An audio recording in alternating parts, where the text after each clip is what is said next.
hemos tenido buenos profesores y gracias al profesor Odilon que nos ha enseñado varias de estas canciones, como decía la maestra, hay que darle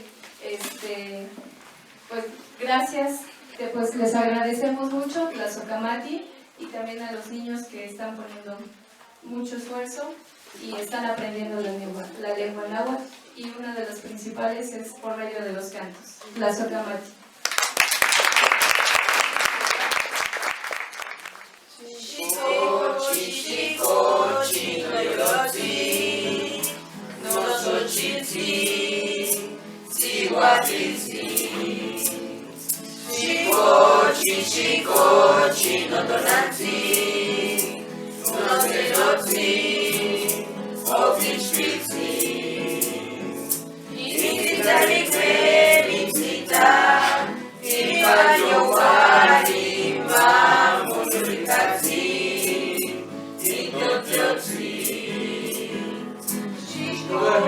Duerme mi florecita, mi corazoncito, las estrellas están mirando y Dios está cuidando.